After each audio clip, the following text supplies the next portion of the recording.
بسم الله الرحمن الرحيم. قال الملأ الذين استكبروا من قومه لنخرجنك يا شعيب والذين آمنوا معك من قريتنا أو لتعودن في ملتنا. قال أولو كنا كارهين قد افترينا على الله كذبا إن عدنا في ملتكم بعد إذ نجانا الله منها وما يكون لنا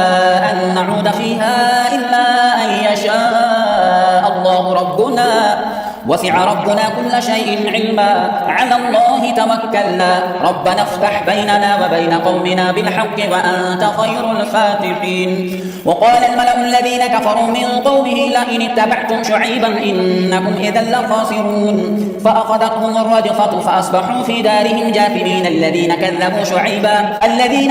شعيبا كأن لم يغنوا فيها الذين كذبوا شعيبا كانوا هم الخاسرين. فتولى عنهم وقال يا قوم لقد أبلغتكم رسالات ربي ونصحت لكم فكيف آسى على قوم كافرين. وما أرسلنا في قرية من نبي إلا أخذنا أهلها بالبأساء والضراء لعلهم يضرعون ثم بدلنا مكان السيئة الحسنة حتى عفوا وقالوا قد مس آباءنا الضراء والسراء فأخذناهم بغتة وهم لا يشعرون. ولو أن أهل القرى آمنوا واتقوا لفتحنا عليهم بركات من السماء والأرض ولكن كذبوا فأخذناهم بما كانوا يكسبون. أفأمن أهل القرى أن يأتيهم بأسنا بياتا وهم نائمون أوأمن أهل القرى أن يأتيهم بأسنا ضحى وهم يلعبون أفأمنوا مكر الله فلا يأمن مكر الله إلا القوم الخاسرون. أولم يهد للذين يرثون الأرض من بعد أهلها أن لو نشاء أصبناهم بذنوبهم ونطبع على قلوبهم فهم لا يسمعون. تلك القرى نقص عليك من أنبائها ولقد جاءتهم رسلهم بالبينات فما كانوا ليؤمنوا بما كذبوا من قبل كذلك يطبع الله على قلوب الكافرين. وما وجدنا لأكثرهم من عهد وإن وجدنا أكثرهم لفاسقين. ثم بعثنا من بعدهم موسى بآياتنا إلى فرعون وملئه فظلموا بها فانظر كيف كان عاقبة المفسدين. وقال موسى يا فرعون إني رسول من رب العالمين حقيق على أن لا أقول على الله إلا الحق قد جئتكم ببينة من ربكم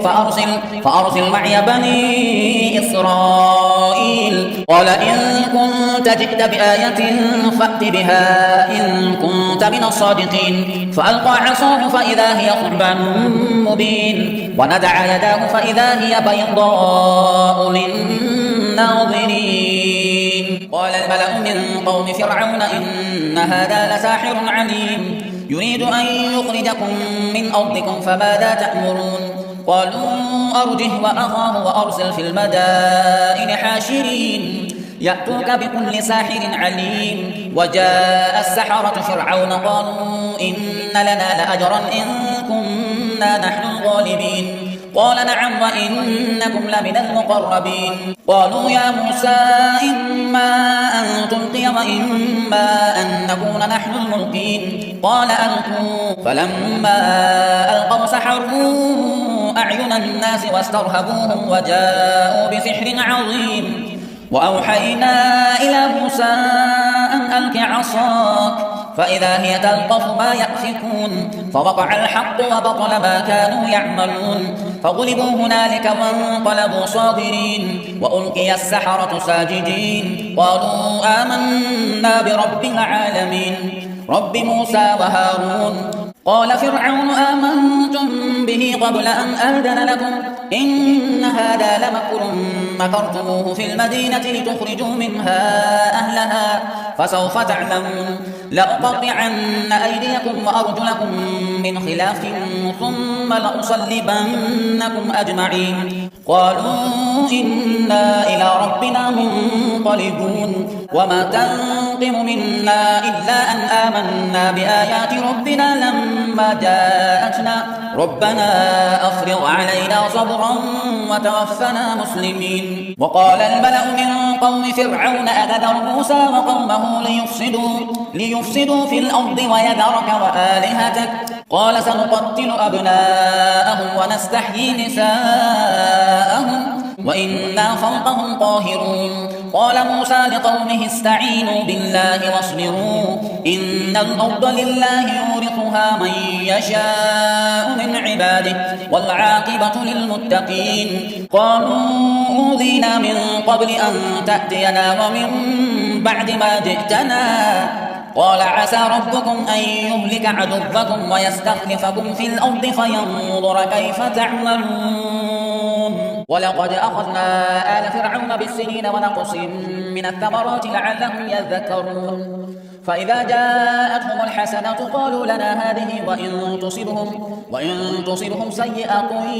يطيروا بموسى ومن معه ألا إنما طائرهم عند الله ولكن أكثرهم لا يعلمون. وقالوا مهما تأتنا به من آية لتسحرنا بها فما نحن لك بمؤمنين. فأرسلنا عليهم الطوفان والجراد والقمل والضفادع والدم آيات مفصلات فاستكبروا وكانوا قوما مجرمين. ولما وقع عليهم الرجز قالوا يا موسى ادع لنا ربك بما عهد عندك لئن كشفت عنا الرجز لنؤمنن لك ولنرسلن معك بني إسرائيل. فلما كشفنا عنهم الرجز إلى أجل هم بالغوه إذا هم ينكثون فانتقمنا منهم فأغرقناهم في اليم بأنهم كذبوا بآياتنا وكانوا عنها غافلين. وأورثنا القوم الذين كانوا يستضعفون مشارق الأرض ومغاربها التي باركنا فيها وتمت كلمة ربك الحسنى على بني إسرائيل بما صبروا ودمرنا ما كان يصنع فرعون وقومه وما كانوا يعرشون. وجاوزنا ببني إسرائيل البحر فأتوا على قوم يعكفون على أصنام لهم قالوا يا موسى اجعل لنا إلها كما لهم آلهة قال إنكم قوم تجهلون. إن هؤلاء متبر ما هم فيه وباطل ما كانوا يعملون. قال غير الله أبغيكم إلها وهو فضلكم على العالمين. وإذ أنجيناكم من آل فرعون يسومونكم سوء العذاب يقتلون أبناءكم ويستحيون نساءكم وفي ذلكم بلاء من ربكم عظيم. وواعدنا موسى 30 ليلة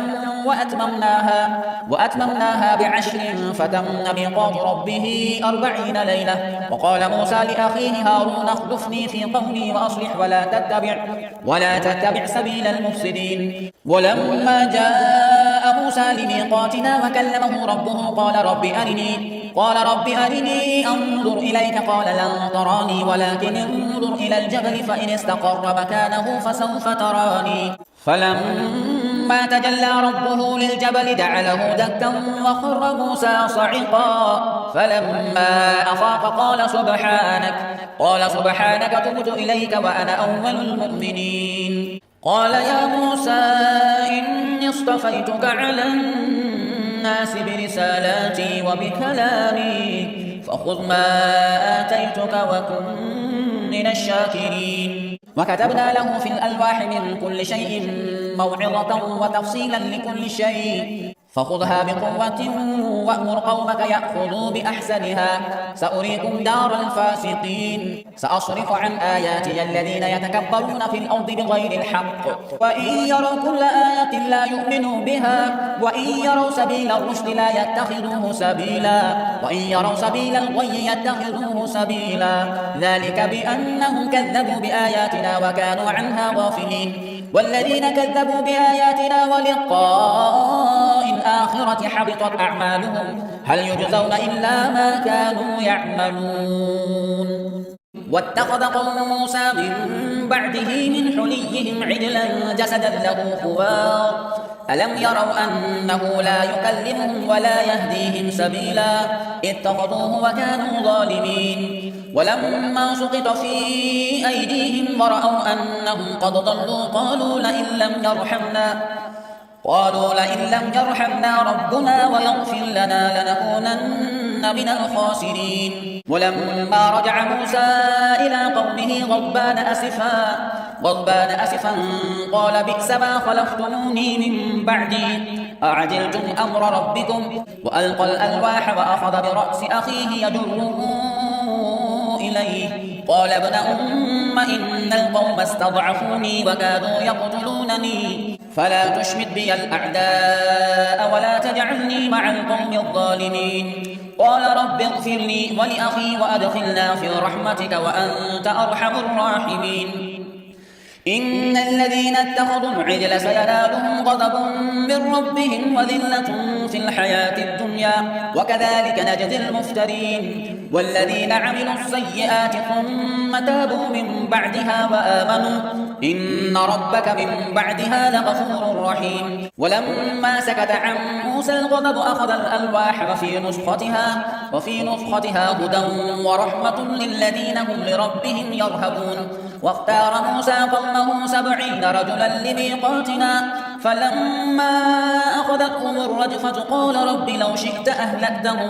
من قبل وإياي أتهلكنا بما فعل السفهاء منا إن هي إلا فتنتك تضل بها من تشاء وتهدي من تشاء أنت ولينا فاغفر لنا وارحمنا وأنت خير الغافرين واكتب لنا في هذه الدنيا حسنة وفي الآخرة إنا هدنا إليك قال عذابي أصيب به من أشاء ورحمتي وسعت كل شيء فسأكتبها للذين يتقون ويؤتون الزكاة والذين هم بآياتنا يؤمنون الذين يتبعون الرسول النبي الأمي الذي يجدونه مكتوبا عندهم في التوراة والإنجيل يأمرهم بالمعروف وينهاهم عن المنكر ويحل لهم الطيبات ويحرم عليهم الخبائث ويضع عنهم إصرهم والأغلال التي كانت عليهم فالذين آمنوا به وعزروه ونصروه واتبعوا النور الذي أنزل معه أولئك هم المفلحون قل يا أيها الناس إني رسول الله إليكم جميعا الذي له ملك السماوات والأرض لا إله إلا هو يحيي ويميت فآمنوا بالله ورسوله النبي الأمي الذي يؤمن بالله وكلماته واتبعوه لعلكم تهتدون ومن قوم موسى أمة يهدون بالحق وبه يعدلون وقطعناهم 12 أسباطا أمما وأوحينا إلى موسى إذ استسقاه قومه أن اضرب بعصاك الحجر فانبجست منه 12 عينا قد علم كل أناس مشربهم وظللنا عليهم الغمام وأنزلنا عليهم المن والسلوى كلوا من طيبات ما رزقناكم وما ظلمونا ولكن كانوا أنفسهم يظلمون وإذ قيل لهم اسكنوا هذه القرية وكلوا منها حيث شئتم وقولوا حطة وادخلوا الباب سجدا نغفر لكم خطيئاتكم سنزيد المحسنين فبدل الذين ظلموا منهم قولا غير الذي قيل لهم فأرسلنا عليهم رجزا من السماء بما كانوا يظلمون واسألهم عن القرية التي كانت حاضرة البحر إذ يعدون في السبت إذ تأتيهم حيتانهم يوم سبتهم شرعا ويوم لا يسبتون لا تأتيهم كذلك نبلوهم بما كانوا يفسقون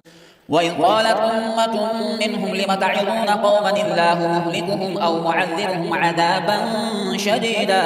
قالوا معذرة إلى ربكم ولعلهم يتقون فلما نسوا ما ذكروا به أنجينا الذين ينهون عن السوء وأخذنا الذين ظلموا بعذاب بئيس بما كانوا يفسقون فلما عتوا عما نهوا عنه قلنا لهم كونوا قردة خاسئين وإذ تأذن ربك ليبعثن عليهم إلى يوم القيامة من يسومهم سوء العذاب إن ربك لسريع العقاب وإنه لغفور رحيم وقطعناهم في الأرض أمما منهم الصالحون ومنهم دون ذلك وبلوناهم بالحسنات والسيئات لعلهم يرجعون فخلف من بعدهم خلف ورثوا الكتاب يأخذون عرض هذا الأدنى ويقولون سيغفر لنا وإن يأتهم عرض مثله يأخذوه ألم يؤخذ عليهم ميثاق الكتاب ألا يقولوا على الله إلا الحق ودرسوا ما فيه والدار الآخرة خير للذين يتقون أفلا تعقلون والذين يمسكون بالكتاب وأقاموا الصلاة إنا لا نضيع أجر المصلحين وإذ نتقنا الجبل فوقهم كأنه ظلة وظنوا أنه واقع بهم خذوا ما آتيناكم بقوة واذكروا ما فيه لعلكم تتقون وإذ أخذ ربك من بني آدم من ظهورهم ذريتهم وأشهدهم على أنفسهم ألست بربكم قالوا بلى شهدنا أن تقولوا يوم القيامة إنا كنا عن هذا غافلين أو تقولوا إنما أشرك آباؤنا من قبل وكنا ذرية من بعدهم أفتهلكنا بما فعل المبطلون وكذلك نفصل الآيات ولعلهم يرجعون واتل عليهم نبأ الذي آتيناه آياتنا فانسلخ منها فأتبعه الشيطان فكان من الغاوين ولو شئنا لرفعناه بها ولكنه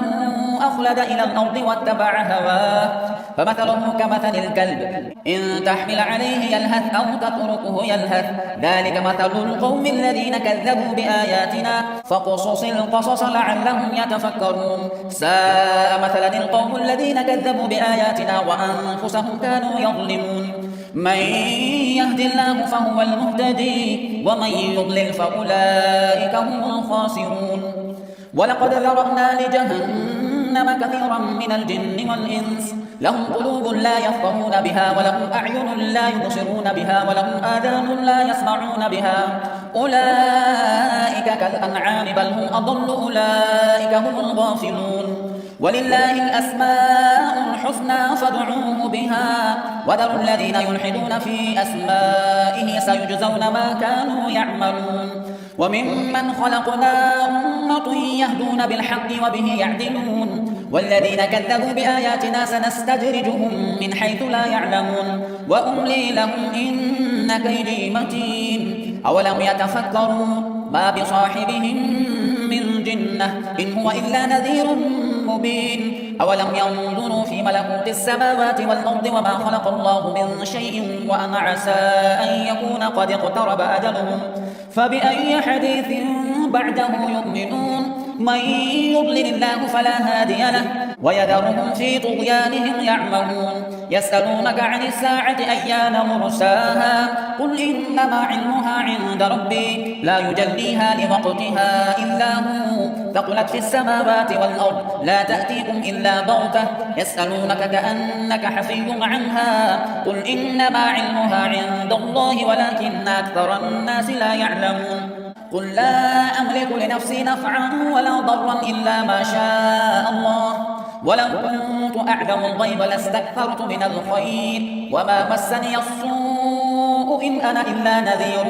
وبشير لقوم يؤمنون هو الذي خلقكم من نفس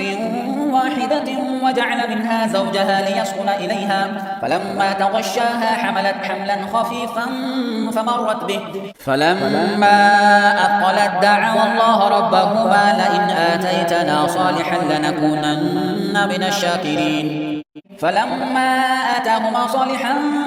جعلا له شركاء فيما آتاهما فتعالى الله عما يشركون أيشركون ما لا يخلق شيئا وهم يخلقون ولا يستطيعون لهم نصرا ولا أنفسهم ينصرون وإن تدعوهم إلى الهدى لا يتبعوكم سواء عليكم أدعوتموهم أم أنتم صادقون إن الذين تدعون من دون الله عباد أمثالكم فادعوهم فليستجيبوا لكم إن كنتم صادقين ألهم أرجل يمشون بها أم لهم أيدي يبطشون بها أم لهم أعين يبصرون بها أم لهم آذان يسمعون بها قل ادعوا شركاءكم ثم كيدون فلا تنظرون إن وليي الله الذي نزل الكتاب وهو يتولى الصالحين والذين تدعون من دونه لا يستطيعون نصركم ولا أنفسهم ينصرون وإن تدعوهم إلى الهدى لا يسمعون وتراهم ينظرون إليك وهم لا يبصرون خذ العفو وأمر بالعرف وأعرض عن الجاهلين وإما ينزغنك من الشيطان نزغ فاستعذ بالله إنه سميع عليم إن الذين اتقوا إذا مسهم طائف من الشيطان يتذكروا فإذا هم مبصرون وإخوانهم يمدونهم في الغي ثم لا يقصرون وإذا لم تأتهم بآية قالوا لولا اجتبيتها قل إنما أتبع ما يوحى إلي من ربي هذا بصائر من ربكم وهدى ورحمة لقوم يؤمنون وإذا قرئ القرآن فاستمعوا له وأنصتوا لعلكم ترحمون واذكر ربك في نفسك تضرعا وخيفة ودون الجهر من القول بالغدو والآصال ولا تكن من الغافلين إن الذين عند ربك لا يستكبرون عن عبادته ويسبحونه وله يسجدون بسم الله الرحمن الرحيم يسألونك عن الأنفال قل الأنفال لله والرسول فاتقوا الله وأصلحوا ذات بينكم وأطيعوا الله ورسوله إن كنتم مؤمنين إنما المؤمنون الذين إذا ذكر الله وجلت قلوبهم وإذا تليت عليهم آياته زادتهم إيمانا وعلى ربهم يتوكلون الذين يقيمون الصلاة ومما رزقناهم ينفقون أولئك هم المؤمنون حقا لهم درجات عند ربهم ومغفرة ورزق كريم كما أخرجك ربك من بيتك بالحق وإن فريقا من المؤمنين لكارهون يجادلونك في الحق بعدما تبين كأنما يساقون إلى الموت وهم ينظرون وإذ يعدكم الله إحدى الطائفتين أنها لكم وتودون أن غير ذات الشوكة تكون لكم ويريد الله أن يحق الحق بكلماته ويقطع دابر الكافرين ليحق الحق ويبطل الباطل ولو كره المجرمون إذ تستغيثون ربكم فاستجاب لكم أني ممدكم ب1000 من الملائكة مردفين وما جعله الله إلا بشرى ولتطمئن به قلوبكم وما النصر إلا من عند الله إن الله عزيز حكيم إذ يغشيكم النعاس أمنة منه وينزل عليكم من السماء ماء ليطهركم به ويذهب عنكم رجز الشيطان وليربط على قلوبكم ويثبت به الأقدام إذ يوحي ربك إلى الملائكة أني معكم فثبتوا الذين آمنوا سألقي في قلوب الذين كفروا الرعب فاضربوا فوق الأعناق واضربوا منهم كل بنان ذلك بأنهم شاقوا الله ورسوله ومن يشاقق الله ورسوله فإن الله شديد العقاب ذلكم فذوقوه وأن للكافرين عذاب النار يا أيها الذين آمنوا إذا لقيتم الذين كفروا زحفا فلا تولوهم الأدبار ومن يولهم يومئذ دبره إلا متحرفا لقتال أو متحيزا إلى فئة فقد باء بغضب من الله ومأواه جهنم وبئس المصير